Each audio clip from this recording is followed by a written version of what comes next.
Hello everyone, आज मैं आप लोग के लिए बहुत ही खास गुलाब जामुन की रेसिपी लेकर के आया हूँ। यह है स्टफिंग वाले मावा के गुलाब जामुन की रेसिपी। और इस वीडियो को देखने के बाद में आप अपने घर में ना बहुत ही आसानी से एकदम स्पेशल तरीके से गुलाब जामुन बना पाओगे बिना फेल हुए, एकदम सॉफ्ट और मुंह में घुल जाने वाली। तो चलिए शुरू करते हैं इसे बनाना।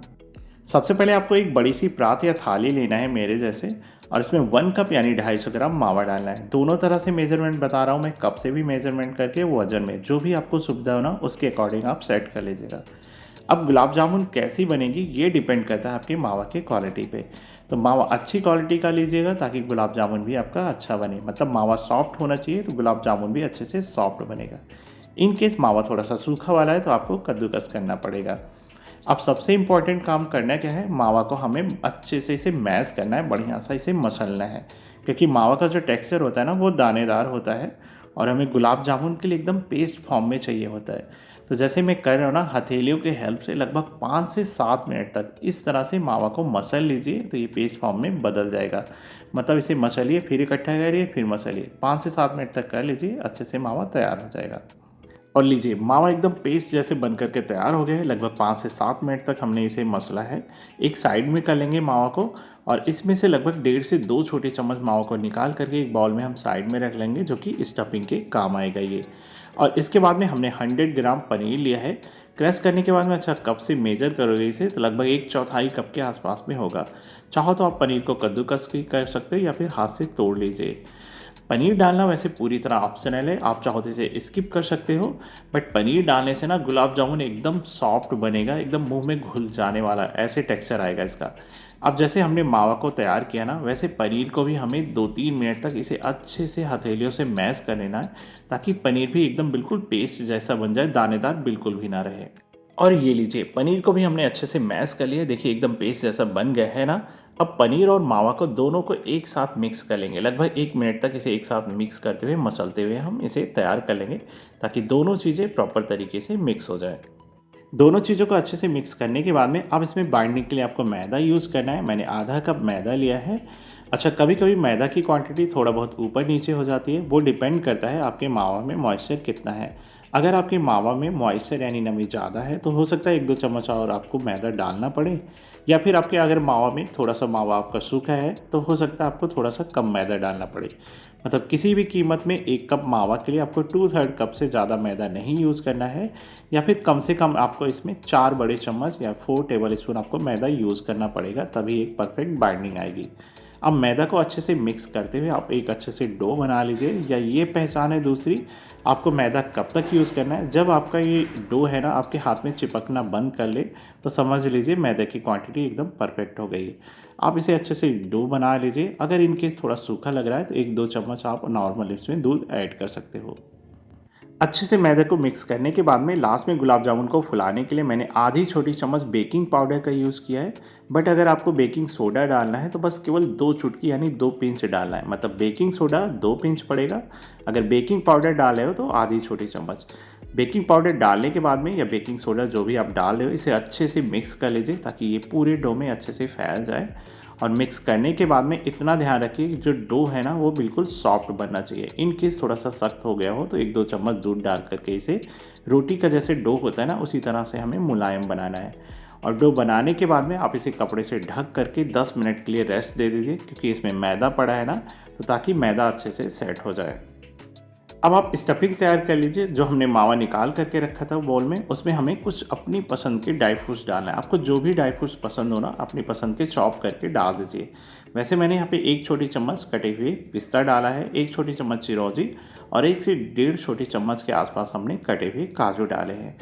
इसके बाद में इसमें बहुत एक चुटकी भर में लेमन फूड कलर डाला हूँ मैं, ऑप्शनल है। आप इसके जगह पे केसर को थोड़े से पानी में घोल करके 1-2 ड्रॉप ऐड कर सकते हो।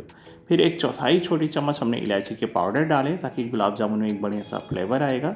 इन सारी चीज़ों को हम मिक्स करके इसे भी हम साइड में रख लेंगे। चाशनी बनाने के लिए गैस को ऑन करके एक कढ़ाई रखना है और इसमें 3 कप हमें चीनी ऐड कर देना है, यानी 600 ग्राम चीनी डालना है। और जितना हमने चीनी लिया है बराबर क्वांटिटी में हमें पानी ऐड करना है। यानी 3 कप चीनी है तो 3 कप पानी ऐड करना है। 600 ग्राम चीनी है, 600 ml पानी डालना है। इसके बाद में 8 से 10 केसर के धागे डालना है। वैसे केसर के धागे डालना पूरी तरह ऑप्शनल है, अगर आपके पास में है तो डालिए, वरना स्किप कर दीजिए। इसके बाद में फ्लेवर के लिए इसमें 5 से 6 इलायची को बीच से तोड़ करके ऐड कर देंगे, या फिर चाहो तो आप आधी छोटी चम्मच गुलाब जल डाल देना, वो भी लास्ट में। चीनी को घुलने तक मीडियम टू हाई फ्लेम पे पकाएंगे। एक बार जैसे चीनी घुल जाती है, हम चाशनी को मीडियम फ्लेम पे 4 मिनट के लिए पका लेंगे। हमें चाशनी को एक तार दो तार की नहीं बनाना है, बस इतना पकाना है जब ये ऑयल जैसे जैसे तेल होता है ना, वैसे हमारी फिंगर के बीच में चिपचिपी फील होनी चाहिए। क्योंकि चाशनी को बहुत गाढ़ा बनाओगे तो गुलाब जामुन चाशनी सही से एब्जॉर्ब नहीं कर पाएगी, और चाशनी पतली रह गई तो गुलाब जामुन हो सकता है चाशनी में डिप करने के बाद में फट सकती है। चाशनी को पकते हुए लगभग 4 मिनट हो गए हैं, तो एक बार लैडर को हम चाशनी में डिप करेंगे, हल्का सा रोक करके इसे ठंडा करेंगे और फिर फिंगर के बीच में ना इस तरह से टच करके देखेंगे। अगर ये आपके फिंगर के बीच में ना थोड़ा सा चिपचिपा सा फील हो रहा है, एक ऑयल जैसा फील हो रहा है ना, तो बस चाशनी बन करके रेडी हो गई है। गैस को आप बंद कर दीजिए और इसमें लास्ट में 2-3 ड्रॉप ना नींबू के रस डाल दीजिए, ताकि चाशनी में कोई भी क्रिस्टल फॉर्मेशन ना हो, और बस इसे ढक करके रख दीजिए। सारी तैयारियां हो चुकी है, हमारी चाशनी भी बन करके तैयार हो गई है, स्टफिंग भी हमने तैयार कर लिया, और इस बीच में लगभग डो को रेस्ट करते हुए 10 मिनट का टाइम भी मिल गया। अब एक बार फिर से इसे 1 मिनट के लिए हम फिर से मसल करके स्मूथ कर लेते हैं, और इसके बाद में अब आप छोटी छोटी लोइयाँ तोड़ लीजिए इसकी। जिस साइज़ को आपको गुलाब जामुन बनाना है उसके हिसाब से आप छोटी छोटी लोइयाँ तोड़ लीजिए। देखिए, मैं जो है नॉर्मली जैसे मार्केट में मिलते हैं ना, उस साइज़ के मैं गुलाब जामुन बना रहा हूँ, तो लगभग 22 से 23 पीसेस बन करके तैयार होंगे।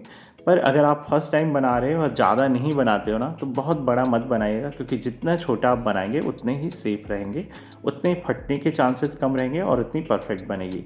तो इसलिए छोटा बनाएंगे तो ज़्यादा सही रहेगा। अब क्या करना है, मैंने देखा ना, आपने मसल करके पहले एक टिक्की जैसे बना लेना है और बीच में थोड़ा सा स्टफिंग भरना है, और इस तरह से आपको सील कर देना है। फिर सील करने के बाद में दोनों हाथों के बीच में हल्के हाथों से इसे आप रोल करिए, मतलब रोल करते हुए बिल्कुल एकदम क्रैक्स फ्री बॉल्स बना लीजिए। देखिए, अच्छे से आप रोल कर पा रहे हो ना, बहुत जल्दी बन करके तैयार हो जाते हैं, इतने सॉफ्ट होते हैं और कोई भी क्रैक्स नज़र नहीं आ रहा है। तो एक और मैं आपको बना करके दिखाता हूँ। देखिए, थोड़ा सा डो लीजिए और हाथों में मसल करके पहले रोल करके फिर चिपटा एक टिक्की बना लीजिए। आप इसमें बीच में थोड़ी सी स्टफिंग भरिए, और स्टफिंग भरने के बाद में इस तरह से सील कर दीजिए। सील करने के बाद में दोनों हाथों की गदेलियों के बीच में, यानी हथेलियों के बीच में, आप इसे अच्छे से रोल कर लीजिए, बिल्कुल एकदम क्रैक्स फ्री बॉल बना लीजिए। देखिए कितना आसानी से बन रहा है ना, बिल्कुल एकदम कहीं भी क्रैक्स नज़र नहीं आ रहा है। इसी तरह से हम सारे बॉल्स बना करके तैयार कर लेंगे। और लीजिए, सारे बॉल्स बन करके रेडी हो गए हैं। अब चलते हैं इसे फ्राई करने के लिए। अब गुलाब जामुन को फ्राई करने के लिए मैंने कढ़ाई में तेल रख दिया था गर्म होने के लिए। तेल मीडियम गर्म होना चाहिए, बहुत ज़्यादा गर्म बिल्कुल भी नहीं होना चाहिए। चेक करने के लिए पहले एक पीसेस डालिए, और देखिए बबल्स आ रहा है ना, तो समझ लीजिए तेल अच्छे से गर्म है।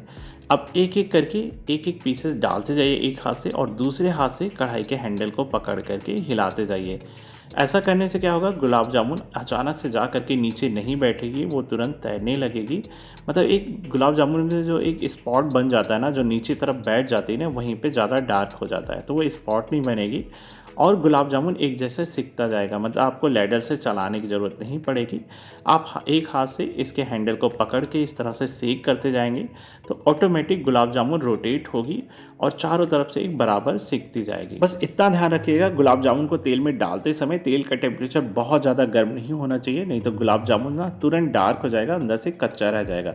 तो इसलिए मीडियम गर्म तेल में डाल करके इसे फ्राई करिएगा, लो टू मीडियम फ्लेम पे, मतलब धीमी आंच पे आपको फ्राई करना है। बस एकदम धीमी से थोड़ा सा ज़्यादा और मीडियम से कम रखिएगा।